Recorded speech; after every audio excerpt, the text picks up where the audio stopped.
اس programme کے اخراجات جو اسمر منسٹریز کے دوست اور پارٹنرز ادا کرتے ہیں۔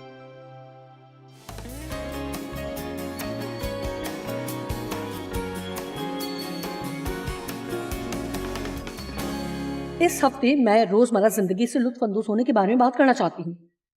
یہ میرے ٹیلی ویژن پروگرام کا نام ہے روزمرہ زندگی سے لطف اندوز ہونا، اور مجھے بہت وقت لگا ہے کہ اسے کیسے کرنا ہے۔ میری پرورش ایک ناخوش آدمی نے کی ہے۔ آپ میں سے کتنے لوگوں نے ناخوش والدین کے سائے میں پرورش حاصل کی ہے؟ وہ خود ایک آزردہ آدمی تھا اور اسی لیے وہ نہیں چاہتا تھا کہ اس کے ارد گرد کوئی خوش ہو۔ مجھے یاد ایک مرتبہ ہنسنے کی وجہ سے حقیقتاً میں مشکل میں پھنس گئی، جبکہ وہ کسی کی ہنسی سننا نہیں چاہتے تھے۔ لہٰذا جب آپ اس قسم کے ماحول میں پروان چڑھتے ہیں تو آپ کو یہ بات سیکھنی پڑتی ہے کہ اگر آپ ایسا کچھ کرنا چاہتے ہیں تو کرنے سے پہلے سوچنے کی ضرورت ہوتی ہے۔ تو جیسے جیسے میں بڑھ رہی تھی تو مجھے ایسا لگتا تھا کہ جتنا زیادہ میں کام پورا کرتی ہوں اتنا زیادہ لوگ مجھ سے خوش تھے، لہٰذا میں بہت زیادہ کاموں میں مصروف رہنے والی بن گئی، اور میری زندگی میں کام کام کام اور حاصل کرنا ہی سب کچھ تھا۔ آپ کو پتا ہے کہ بائبلی نقطہ نظر سے مجھے ایک بات ملی، خدا یہ نہیں چاہتا کہ ہم ہر وقت کام کرتے رہیں، وہ چاہتا ہے کہ ہم کام کریں، وہ یہ بھی چاہتا ہے کہ ہم متوازن زندگی بسر کریں۔ اور بائبل بتاتی ہے کہ در حقیقت یسوع اس لیے ہوا کہ ہم زندگی سے لطف اٹھا سکیں۔ ان 4 عبادات میں سے میں چاہتی ہوں کہ آپ 3 چیزیں اپنے ساتھ گھر لے کر جائیں۔ میں روزمرہ زندگی سے لطف اندوز ہونے کے بارے میں بات کرنا چاہتی ہوں، اور میں اس پر زور دینا چاہتی ہوں میں اس بارے میں بات نہیں کرنا چاہتی ہوں کہ آپ صرف چھٹی کے دن یا جمعے کے دن لطف اٹھائیں، کیونکہ وہ تنخواہ کا دن ہے، یا نئے کپڑے خرید کر مزہ کرنے کا دن، یا کسی پارٹی میں لطف اٹھانا۔ میرا خیال ہے کہ دنیا دار گناہ گار لوگ بھی ایسا کرتے ہیں۔ ایسا کرنے کے لیے آپ کو نجات یافتہ ہونے کی ضرورت نہیں ہے۔ در حقیقت یہ حقیقی خوشی نہیں ہے، بلکہ یہ صرف جذباتی جوش ہے، اور ہم جانتے ہیں کہ یہ آتا جاتا رہتا ہے، لیکن حقیقی خوشی ایک پرسکون شادمانی کی مانند ہے، چاہے بیرونی حالات کیسے بھی ہوں۔ ایسی اندرونی شادمانی ہونی چاہیے جو کہ سمجھ سے بالکل باہر ہو۔ بات یہ ہے کہ ہمیں اس چیز کا احساس کرنا ہے کہ میری زندگی کا زیادہ تر حصہ معمول پر مبنی ہے، عام سی ہے۔ سوموار، منگل، بدھ، جمعرات، جمعہ، ہفتہ، اتوار، اور پھر دوبارہ سوموار، منگل، بدھ، جمعرات، جمعہ، ہفتہ، اتوار۔ آپ کام پر جاتے ہیں، آپ گھر کی صفائی کرتے ہیں، گھر پھر گندا ہو جاتا ہے اور آپ پھر گھر صاف کرتے ہیں۔ آپ سودا سلف خریدتے ہیں، لوگوں سے کھا لیتے ہیں، اور آپ پھر دوبارہ سودا خریدنے جاتے ہیں۔ آپ کو کیسے پتا کہ میں کیا بات کر رہی ہوں؟ اور آپ میں سے کچھ سوچ رہے ہیں کہ کاش میری زندگی اس سے کچھ الگ ہوتی۔ نمبر 2 بات جو اس ہفتے میں آپ سے کرنا چاہتی ہوں وہ یہ کہ اپنی زندگی سے لطف اٹھانا سیکھیں۔ کسی دوسرے کی زندگی کو دیکھ کر یہ سیکھنا چھوڑ دیں کہ ہم نے اپنی زندگی بھرپور طور سے کیسے گزارنی ہے۔ چاہے آپ کی زندگی میں عیب ہوں، اور مجھے یقین ہے کہ ہوں گے، میں آپ کو یقین دلاتی ہوں کہ اگر چاہے آپ کو ایک اور زندگی مل جائے تو آپ کی زندگی میں بھی عیب موجود ہوں گے جو آپ کو باہر سے نظر نہیں آئیں گے۔ میں کبھی بھی سفر کرتے ہوئے نہیں تھکتی، اور مجھے پرواہ نہیں ہے کہ آپ کیا سوچتے ہیں۔ میرا مطلب ہے کہ گزشتہ 30 سال سے میں سفر کر رہی ہوں، اور تمام ہوٹلوں کے کمرے خوبصورت نہیں ہوتے۔ آمین۔ میرا مطلب ہے کہ یہاں منفرد بات یہ ہے کہ وہاں باتھ ٹب تھا، لیکن دیکھیے وہاں سٹاپر نہیں تھا۔ آپ کو پتا ہے کہ میں اس کے بارے میں اتنا نہیں سوچتی، لیکن یہ دلچسپ ضرور ہے۔ لہٰذا آپ کو اپنی روزمرہ زندگی میں اپنی زندگی سے خوش رہنا سیکھنا ہے، اور اپنی زندگی میں عیب دار چیزوں کو دیکھنا چھوڑ دیں، اور اپنی زندگی میں درست چیزوں کو ڈھونڈیں اور بھرپور زندگی گزاریں۔ اور میرے پاس اس کی حمایت میں بہت سے خوبصورت حوالہ جات ہیں۔ اور پھر تیسری چیز جس پر ہم اس ہفتے غور کریں گے، اور میں اسے مختلف طریقوں سے سکھاؤں گی اور بیان کروں گی، ان طریقوں میں سے ایک یہ ہے کہ اپنا ہر ایک کام خدا کے ساتھ اور خدا کے لیے کرنا سیکھ کر آپ اپنی عام زندگی کو خاص بنا سکتے ہیں۔ اس طرح کرتے ہیں۔ دیکھیے، بڑی غلطیوں میں سے ایک ہم یہ کرتے ہیں کہ ہم اپنی روحانی زندگی کو اپنی دنیاوی زندگی سے علیحدہ کرتے ہیں۔ ہم سوچتے ہیں کہ ہم چرچ میں ہی خدا کے ساتھ ہو سکتے ہیں، اس کے بجائے ہم سودا سلف کی دکان پر بھی خدا کے ساتھ ہو سکتے ہیں۔ ہمیں صرف یہ کرنے کی ضرورت ہے کہ جو کام بھی کریں خدا کی خدمت کے لیے کریں، اور اس کی حمایت کے لیے میرے پاس حوالہ بھی ہے کہ جو کام کرو خدا کی خدمت سمجھ کر کرو۔ جب آپ صبح تیار ہوتے ہیں تو آپ کو خدا کے لیے اچھا لگنا اور باہر جانا۔ جب آپ سودا سلف کی دکان پر جاتے ہیں تو خدا سے کہیں کہ یہ سب میں تیرے ساتھ اور تیرے لیے کر رہی ہوں، یہ میری روزمرہ زندگی کا حصہ ہے اور میں اس سے لطف اٹھاؤں گی۔ اس لیے اگر آپ سب کچھ خدا کے ساتھ کریں تو آپ اپنی کسی بھی بات سے لطف اٹھا سکتے ہیں، اور اس کے لیے تھوڑی سی تربیت چاہیے۔ میرا مطلب ہے کہ آپ نے غور کیا ہوگا کہ جب میں نے یہ کہا تو صرف ایک نے آمین کیا۔ اس سے مجھے اندازہ ہوا ہے کہ یہ کوئی ایسا کام نہیں ہے جسے کرنے کے بارے میں ہم سوچتے ہیں۔ بردر لارنس نے، جو 16ویں صدی کے مقدسین میں سے تھے، خدا کی موجودگی کی مشق کے نام سے کتاب لکھی، اور لوگ کہتے ہیں کہ بائبل کی بات سب سے زیادہ فروخت ہونے والی یہ کتاب ہے۔ مجھے پتا نہیں، کیونکہ کئی بار آپ ایک سے زیادہ کتابوں کے بارے میں یہ سنتے ہیں، اس لیے مجھے پتا نہیں کہ آیا یہ درست ہے یا غلط۔ بہرحال یہ ایک بہت خوبصورت اور بہترین کتاب ہے۔ اگر آپ نے کتاب پہلے نہیں پڑھی، یہ کوئی بہت بڑی کتاب نہیں ہے، لیکن یہ بہت اچھی کتاب ہے، اور بہت سی چیزوں میں سے ایک وہ یہ کہتا ہے کہ یہ بہت ضروری ہے کہ معمول کی چیزوں کو لیں جو ہم عام طور پر کرتے ہیں اور ان کو خدا کے لیے کرنا شروع کریں۔ اپنے بچوں کی پرورش خدا کے لیے کریں، اپنے انداز سے خدا کو جلال دیں، اپنے رویے کے ذریعے خدا کو جلال دیں۔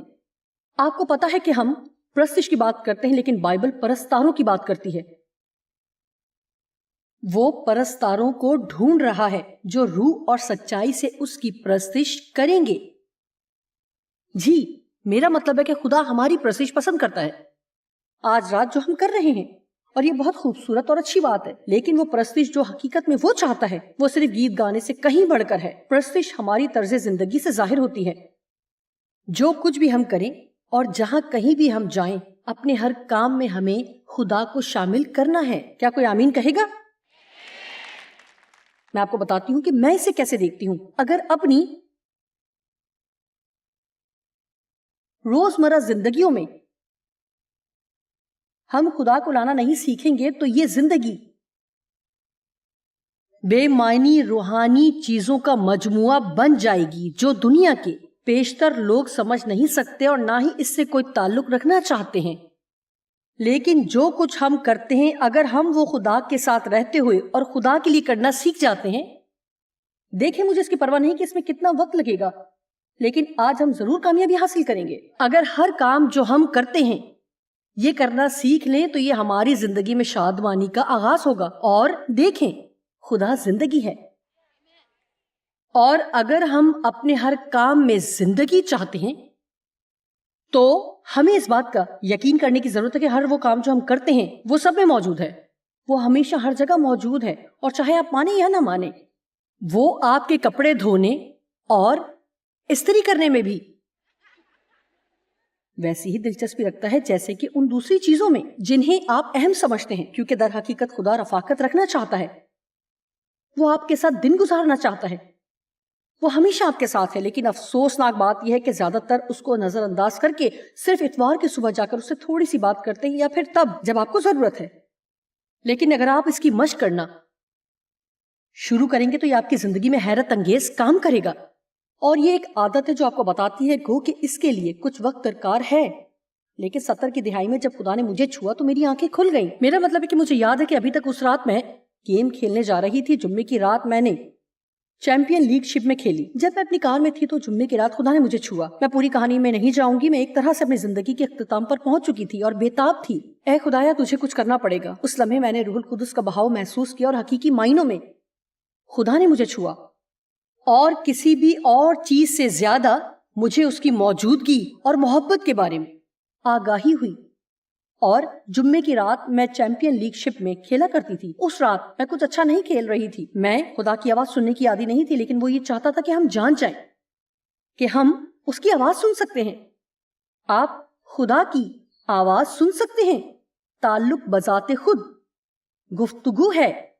سنیے، میں یہ نہیں کہہ رہی کہ آپ خدا سے کوئی بات کہیں گے تو خدا آپ کو جواب دے گا، پھر آپ کچھ کہیں گے اور پھر وہ جواب میں آپ سے کچھ کہے گا۔ آپ ایسا کر کے اپنے آپ کو مشکل میں ڈال سکتے ہیں، لیکن خدا ہم سے بات کرتا ہے اور آپ کو اس بات پر یقین کرنا ہے کہ آپ خدا کی آواز سن سکتے ہیں اور وہ آپ کی رہبری کرے گا اور مختلف طریقوں سے رہنمائی کرے گا. لیکن خدا کی مدھم آواز اس کی بات کرنے کے بہت سے طریقوں میں سے ایک ہے. یہ ایسے ہے کہ جیسے کسی ایسی چیز کا جاننا جس کا ترجمہ الفاظ کے ذریعے کیا گیا ہو، لیکن یہ حقیقت میں آپ کے دل کی ایک روحانی سمجھ ہے. لہٰذا خدا مجھ سے کہے یا میں کسی چیز کو جان لوں یا جو بھی آپ اس کو سمجھیں. جب آپ کہتے ہیں کہ خدا نے مجھے کچھ بتایا ہے تو لوگ عجیب سا رویہ ظاہر کرتے ہیں. میرا مطلب ہے کہ ایسا معلوم ہوتا کہ یہاں پر بہت سی چھوٹی مذہبی روحیں ہیں جو ہمیں خدا کے قریب یا اس کی قربت میں آنے سے دور رکھتی ہیں، اور ان چیزوں سے بھی جن سے ہم لطف اٹھا سکیں اور اپنی مسکراہٹ کے ذریعے سے دنیا کے لوگوں پر اثر انداز ہو سکیں. آمین. تو پھر میں نے سنا مجھ سے کھیل میں مدد مانگ. میں نے سوچا کیا میں کھیلنے میں تجھ سے مدد مانگوں؟ میرا مطلب ہے کہ یہ کھیل ہے.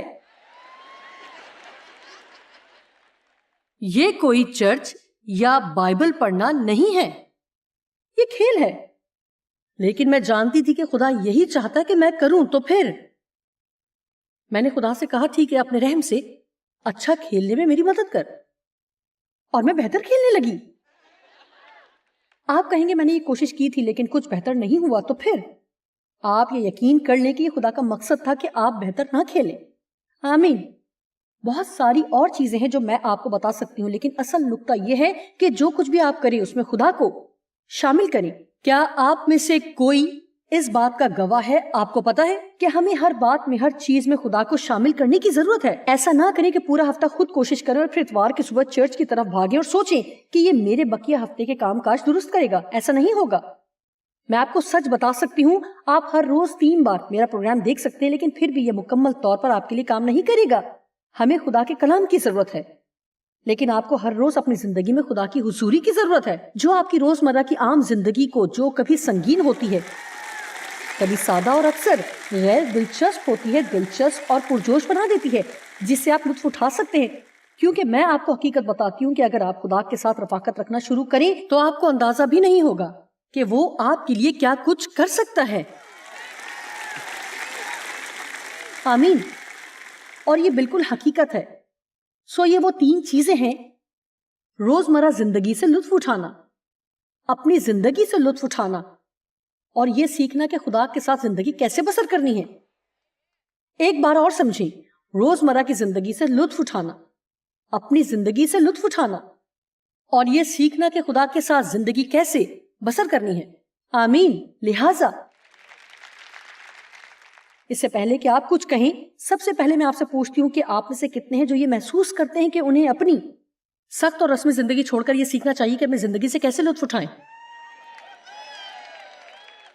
آپ میں سے کتنے ہیں جو کام کرتے ہوئے بنسبت لطف اٹھانے کے بہتر محسوس کرتے ہیں؟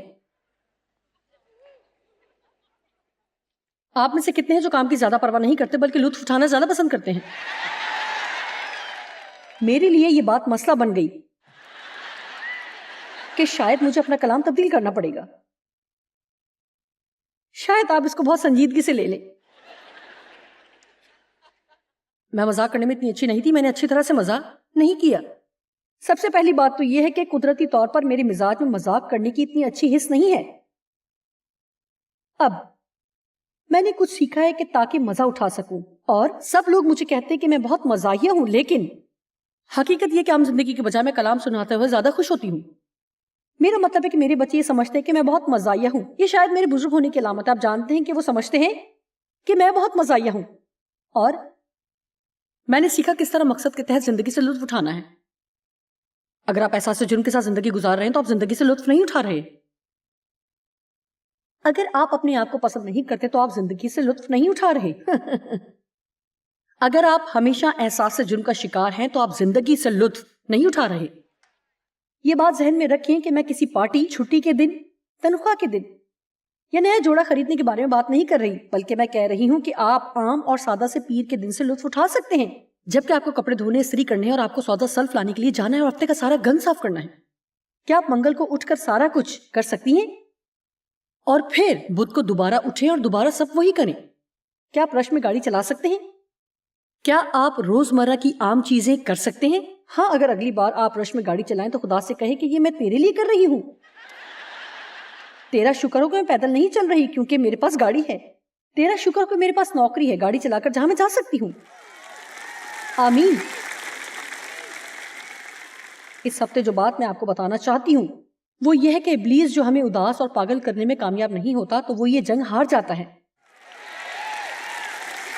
میں نے کہا کہ اگر ابلیس ہمیں اداس اور پاگل کرنے میں کامیاب نہیں ہوتا تو وہ جنگ ہار جاتا ہے. ابلیس کو آپ کی چیزیں نہیں چاہیے, وہ آپ کی خوشی چاہتا ہے. کیوں؟ کیونکہ خوشی ہی قوت ہے.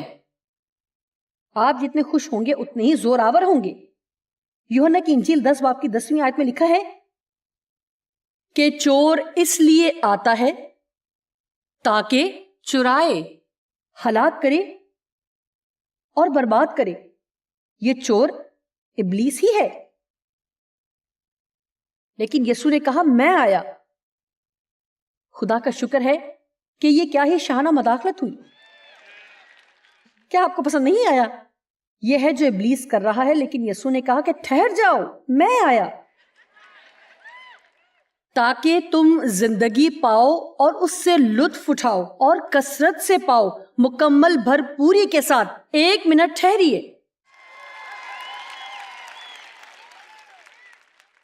خدا اپنی مکمل پاکیزگی میں کہتا ہے کہ میں چاہتا ہوں کہ تم اپنی زندگی سے لطف اٹھاؤ اور میں چاہتا ہوں کہ کثرت سے اٹھاؤ جب تک کہ وہ لبریز ہو کر تم میں سے باہر بہنا شروع نہ ہو جائے.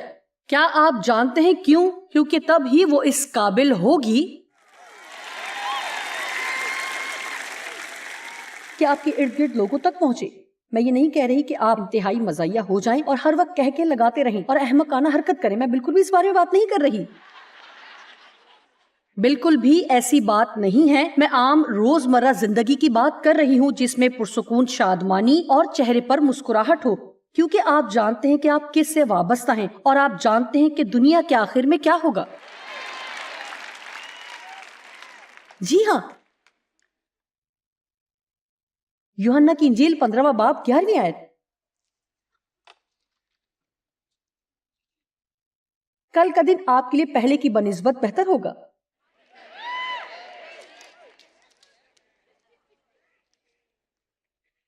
یسوع کہتا ہے کہ میں نے تمہیں یہ باتیں بتا دی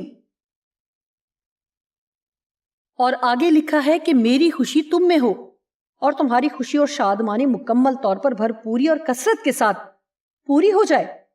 اور اب اگر آپ پھر سے ان چیزوں پر غور کریں جو یوحنا کی انجیل 15ویں باب کی پہلی آیت سے 10ویں آیت تک ہے تو وہ مسیح میں قائم رہنے کے بارے میں بتاتی ہے. اور لفظ قائم کا مطلب ہے رہنا, بسنا, اور اندر رہنا اس کا مطلب چکر لگانا نہیں ہے اور نہ ہی اتوار کی صبح چرچ جانا. یہ اس طرح ہے کہ دوست میں تم میں رہوں گا اور تم مجھ میں, ہم ایک ہیں اور ہم اکٹھے زندگی بسر کریں گے. میں تمہارا الہی مقدس مددگار ہوں. میں روح القدس کو بھیج رہا ہوں تاکہ تمہارے ساتھ ہو. وہ تم سے دستبردار نہیں ہوگا اور نہ ہی تمہیں چھوڑے گا. اس میں قائم رہنا, بسنا اور اندر رہنا. اور جب تم ایسا کرو گے تو بہت سا پھل لاؤ گے. تم بہت سا پھل لاؤ گے دیانت داری اور ایمانداری سے. اگر آپ سست ہیں یا کام کے بارے میں لاپرواہ ہیں تو حقیقت یہ ہے کہ جتنا آپ خدا کے نزدیک جاتے ہیں اتنا ہی آپ اپنی زندگی میں اچھا پھل لانا چاہتے ہیں. آپ ایسا نہیں چاہیں گے کہ آپ کی زندگی بس ایسے ہی گزر جائے, بیکار اور بے معنی, اور جس میں کوئی بھی ایسا کام نہ کیا گیا ہو جو یادگاری کے قابل ہو. عزیزو سنیے, جب میں جاؤں گی تو میں ایک میراث چھوڑ کر جاؤں گی. آپ جانتے ہیں میں نہیں چاہتی کہ لوگ مجھے صرف 2 ہفتوں میں بھول جائیں. میں میراث چھوڑ کر جاؤں گی تاکہ لوگ مجھے یاد رکھیں کہ میں یہاں تھی. آمین. میں چاہتی ہوں کہ میری زندگی سے خدا کو پھل ملے, نہ صرف اس وقت تک جب میں سانس لے رہی ہوں بلکہ میرے جانے کے بعد بھی. آمین. میں صرف آسمان پر جگہ ہی نہیں لینا چاہتی. اگر خدا کے پاس ہمارے کرنے کے لیے کچھ نہیں تھا تو جیسے ہی ہم نے نجات پائی تھی تبھی خدا کو کہنا چاہیے تھا کہ اب تم اوپر آ جاؤ, لیکن ہمیں یہاں ہی رہنے دیا کیونکہ ہم سب کو اپنا حصہ ادا کرنا ہے. لیکن ہم وہ حصہ خوشی کے ساتھ بھی ادا کر سکتے ہیں. سنیے, خدمت کے پہلے چند سالوں میں نے لطف نہیں اٹھایا. میں نے کام کیا, بہت کام کیا. وہ کام تھا اور آپ جانتے ہیں کہ میں خوش تھی کہ میں کام کر رہی ہوں, لیکن مجھے معلوم نہیں تھا کہ میں اس سے کیسے لطف اٹھاؤں. مثلاً میں اٹھتی اور صرف یہ سوچتی کہ لوگ میرے بارے میں کیا سوچتے ہیں, کہ یہ اپنی زندگی سے لطف اندوز نہیں ہوتی. جہاں کہیں بھی آپ جائیں یا جو کچھ بھی آپ کر رہے ہیں, اگر آپ اسی فکر میں ہوں گے کہ دوسرے لوگ آپ کے بارے میں کیا سوچ رہے ہیں, تو آپ اپنی زندگی سے لطف نہیں اٹھا سکتے.